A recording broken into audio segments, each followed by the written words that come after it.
1947 সালে তো পাকিস্তান ভারত স্বাধীন হয়, তারপরে থেকে বিভিন্ন ক্ষেত্রে পাকিস্তানিরা আমাদেরকে এই বাঙালিদেরকে শাসন শোষণ নির্যাতন অত্যাচার অবিচার সর্বজায়গা বঞ্চিত লাঞ্ছিত শুরু করছে। মুক্তিযুদ্ধ গণযুদ্ধ জনগণের পক্ষে থেকে আমরা যুদ্ধ করতেছি।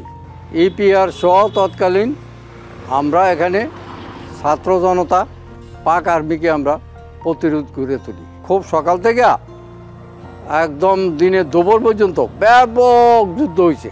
আমরা কুমিল্লা ক্যান্টনমেন্ট থেকে ইস্পাহানি স্কুল থেকে 850 মহিলা আমরা উদ্ধার হয়েছে। তখন যে শাসন শোষণটা পাকিস্তান আমলে হয়েছে আজও সেই শাসন শোষণ ভিন্ন রূপে চলতেছে। একটি পথ ছিল মুক্তির জন্য, সেটি হলো আমাদের ফ্যাসিস্টকে চূড়ান্তভাবে পরাজিত করতে হবে এবং আমাদেরকে চূড়ান্তভাবে বিজয় অর্জন করতে হবে।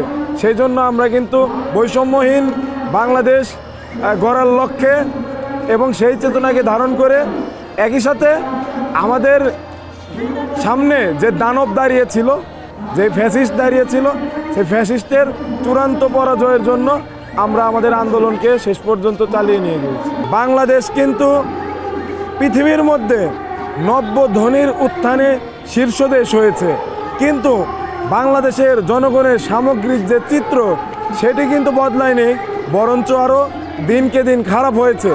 আমরা চাই এমন একটি বাংলাদেশ হবে, যেই বাংলাদেশ হবে একটি আদর্শ কল্যাণ রাষ্ট্র।